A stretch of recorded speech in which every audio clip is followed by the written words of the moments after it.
So hi guys, uban na pud mi ninyo sa muang Bantulinaw travel. So karon magatamig Bantulinaw. So kana. So guys, the best nga memories ani nga place kay when I was a child, ginabaklay ra jud namo ni from Bantulinaw to Baugo para ma-reach namo ang sibilisasyon. Char. Kay layo jud kayo ang sibilisasyon sa una din wala pa kayo sa kinan sa una depress karon nga we have friends naman, we have families na pwede ra kay nato pasakyan makasakay ta. So kani na travel me kay tungod pag makato ko diri ang lugar guys, ma-remember dyan ako kung unsa akong experience before when I was a child kay kanang magsakay dito ko sa motor tapos ma-remember ni mo sa una bata pa ka nagabaklay-baklay ra ka diri so kana then kauban ni mo mga isuon so kana sometimes pag mag-rides ko diri guys kay more on ma-remember na ko ang unsa ginako diri so kani tapos diri nga place kay dili ang pugumadlaw kay we have families, friends diri sa Barangay Albar kani Barangay Albar siya. So kana eskwelahan na sa Barangay Albar then continue lang mi ana dra.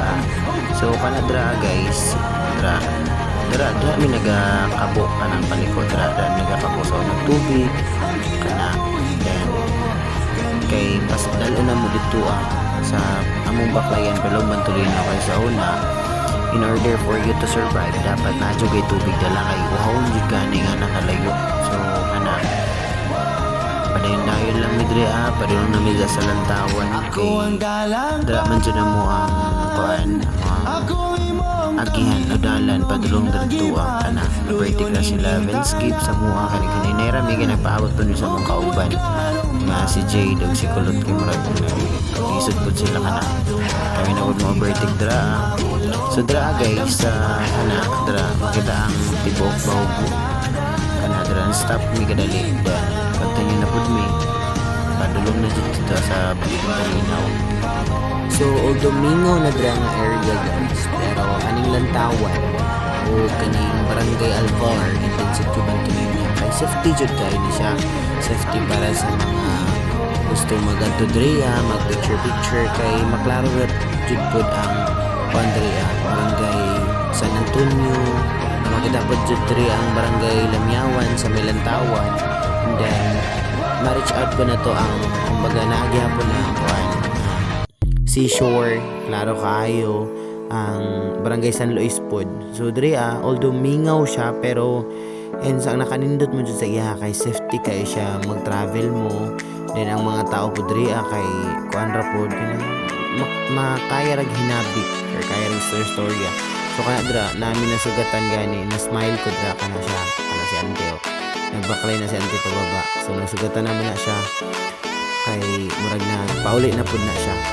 So kana dra grabe promise nindot kay ang area ang hangin po kay pagsaka ni mo dra kana siya part na sa lantawan kana dra patong dra lantawan na siya ang nakanindot dra ang area guys kay kuan ganang hangin bugnaw na siya tapos ang kumbaga very relaxing kayo ang area. So kana panahin ra mo dra kana dring area so di ko kandra kay na akong uyuan so continue mi dra.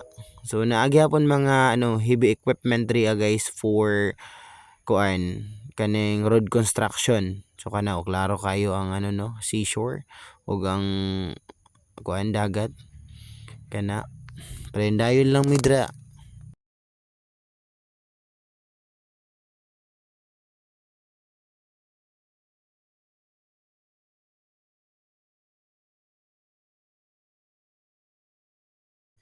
So ang nakanindot diri sa Bantulinaw kay sa una dili pa man kayo jud nindot ang dalan kumbaga sementado ba pero karon sementado na jud siya naa siguro yung mga dalan nga wala pa na semento from gikan sa Albar to Bantulinaw siguro mga 1 kilometer na lang. So nga nakalayon mga 1 kilometer na lang which is 1,000 meter.